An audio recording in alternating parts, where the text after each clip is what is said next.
Oo nga pala, napakahirap din kalaban yan. Remember, huling nakita natin itong Nathan sa kamay ni Oheb. At naipanalo nila yung laro na yon against Team Falcons din. So, now, para dito sa TNC, wow, ito ba ang huling alas? Ito ba ang exclamation point na kanilang inaabangan? Ladies and gentlemen, matutundukan na ang labanan sa Himpapawid. Team Falcons and TNC. Kung titignan natin dito sa index na to, midnight, parang medyo school.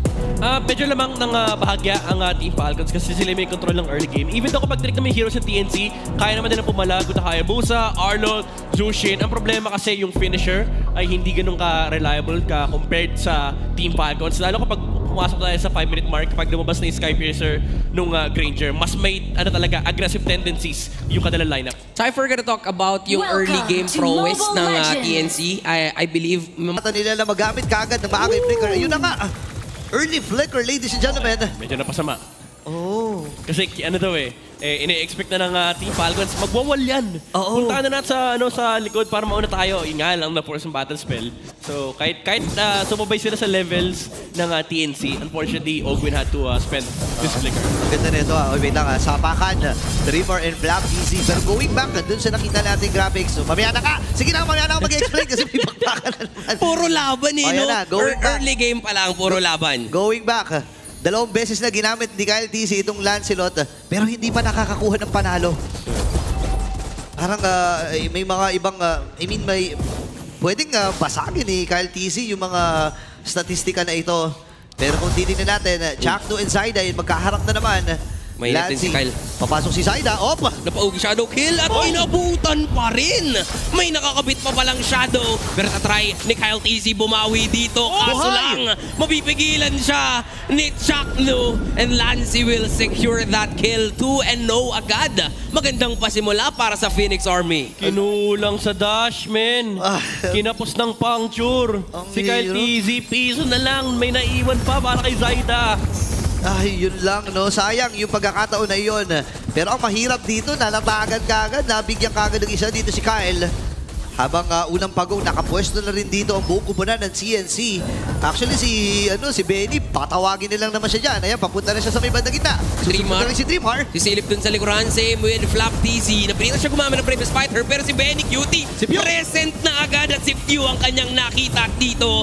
Lancy will get that kill at yung turtle, mapapasakay pa ng Phoenix Army. Lalaban pa rin sila dito. Tech charge mula kay Chakno. Mananakap yung isa, dalawa, pero isa lang ang makukuha pa nila. So maagang control talaga ang nakikita natin mula sa Phoenix. Pre-second death na ni Kyle TZ. Ang hirap na ito.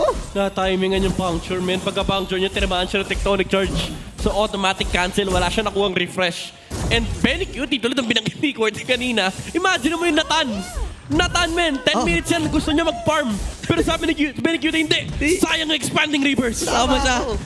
Sasama ako ito yung mga tropa mo na na gusto lagi kasama sa mga ganaps ang malupit nun kahit 500 damage lang.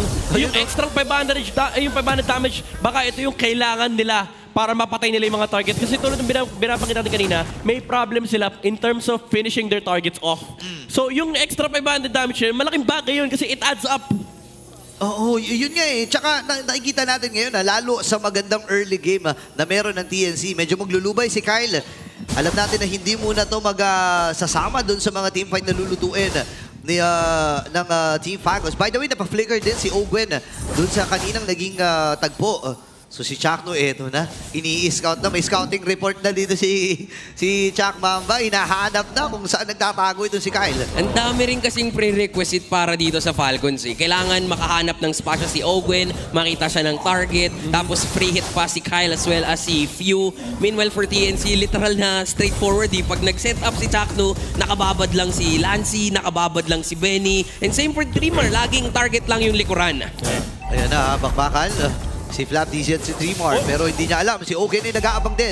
Makakalahati boy, pero dito na TNC! Pwede naman pala, laban kong laban at hindi sila mai-stun nung portal na gagamitin dito ni Ogwen. At si Chakno nandun sa gilid Si Chakno na naka-invisible conceal, pero makikita na rin naman. So labanan pa sa turtle ang pwede nating makita ngayon. Ang layo, libreng pagong ang mapupunta sa Phoenix Army.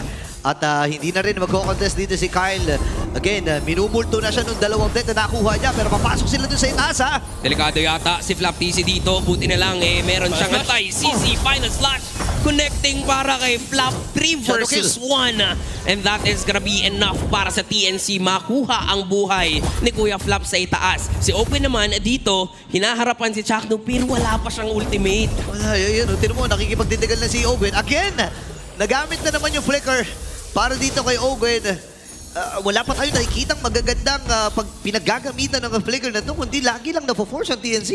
By the way, medyo immortal na si Chakdo. May blade armor na yung Grok. So medyo mahirap ng labanan to for Team Falcons. Kahit si Few masasaktan kung babanatan niya yung Grok.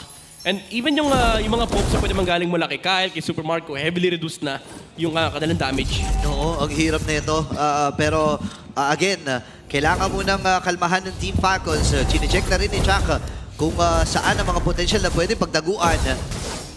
Si Kyle TC, kukunin na niya yung top na lane at ibibigay na muna doon ni Flap TC. So kailangan kasing umabol ni Kelly. Walang nararamdaman na threat ng TNC against dito sa jungler from Falcons. Tsaka ang hirap ng buhay ni Kyle ngayon, parang kahit sino mula sa TNC, wala siyang maaabot ng madali lang. Diba? Sabi mo nandyan si Lancy, nandyan si Benny, pero parehas yan, meron silang kits, meron silang skill na makakalayo at makakaiwas lang sa isang Lancelot. Yeah, gets ko yung sinasabi mo. As a Lancelot player, medyo mahirap nga na mahulihin yung mga heroes ng TNC. Kasi daming pambigla. Yung bigla ang Crimson Beacon, yung bigla kang ma-Vengeance Final Slash, yung entropy ni Nathan. So ang daming ways for TNC to actually dodge the punctures mula dito kay Galdizi. One charge!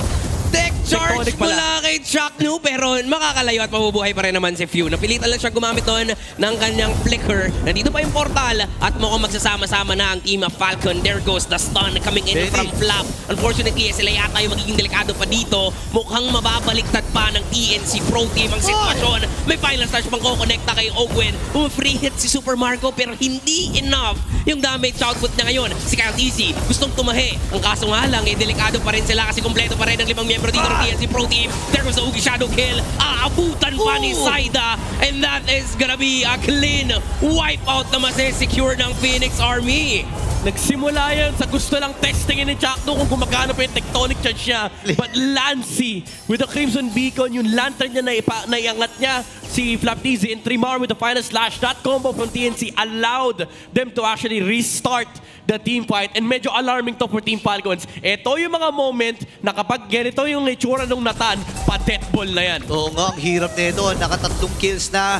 Kasama palagi halos sa mga nagiging aksyon. At si Zaida, by the way, 4-0-4 na ang KDA.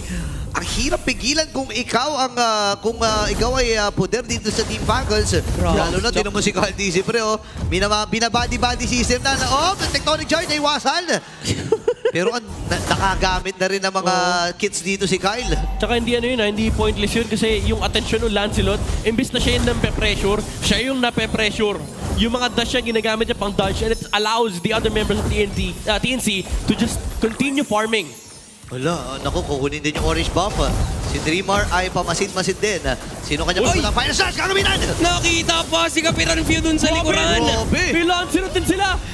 Ginawang sa bagay, Arlot, lot din. So, Uy, si Owen. Si Owen sa likuran, ha? Nag-flicker pero may entropy si Benny Cutie at hindi magiging successful ang Falcon sa pag-try nilang pumick off ng isa at sabay transition ng Phoenix Army yung getting the turret onto the mid. Pero sa taas may tumatrabaho rin. Tumatrabaho lang Super Makmak. Final slash sa gitna. Hindi ko konekta but the pressure is continuously giving dito mula sa TNC. Pero mukhang disiplina muna sila ngayon. Alam mo, sa totoo lang, medyo walang pake yung TNC kasi Granger rin nagpupush eh. Hindi naman yan Carry, hindi naman yan Moscow, hindi rin yan Bruno. Ngayon, ang problema ng Team Falcons, kapag binuksan nila yung scoreboard nila, naka-holy crystal na yung Nathan ni Benny Cutie. Aray ko po, no? May concentrated energy din. Sustained power and damage is real para dito kay Benny. Hindi lang yun, pwede pa siya mambagyo kasi napakabilis din ng damage nito sa Torre. Yeah. Sakit sa ulo nito para sa Team Falcons. Pwede na talaga nilang i-maximize itong expanding river. 15 seconds para doon sa unang Lord. Actually, tama, unang Lord ng laban. Medyo nalito na ang unang Lord ng laban. Papasok na ata si Zaida, pero bubugawin lang ang mga miyembro dito ng Falcons. Unti-unti na namang lumalaki dito yung yung lead ng TNC, and same with game number 1. Tinatry naman ni Ogwen humanap ng paraan dito para makabawi sila, para makahabol sila. Pero doon papasok yung sinasabi natin because of the mobilities na meron nga yung lineup ng TNC. Ang hirap talaga humuli. Nakita siya doon ni Trimar.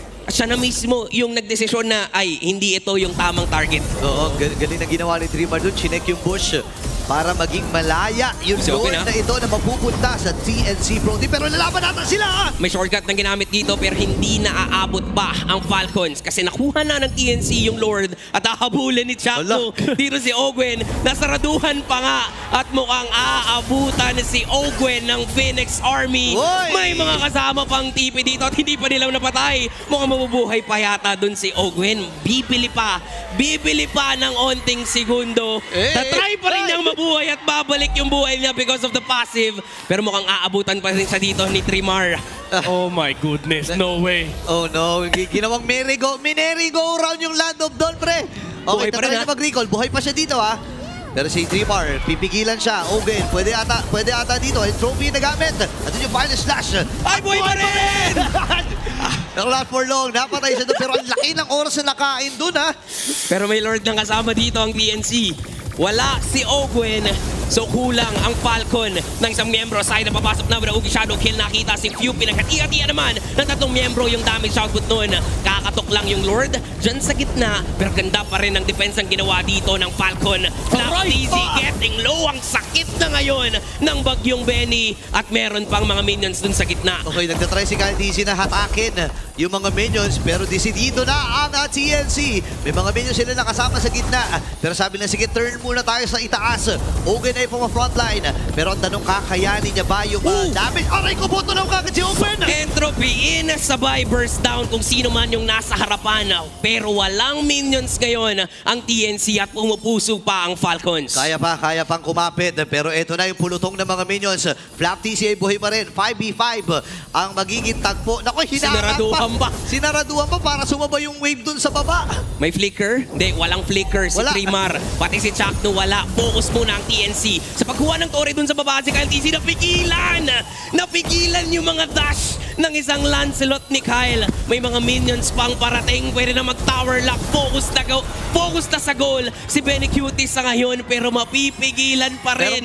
Mapipigilan at buhay pa rin ang Falcons. Pero pa sila, andun yung Tectonic Charge. Lalaban ng Hindi pala mapipigilan. Nag-pause lang ng onte pero hindi na mapipigilan ang lakas ng Phoenix Army. Sa muling pagtatagpo, mas mataas pa rin ang lipad ng TNC Pro Team.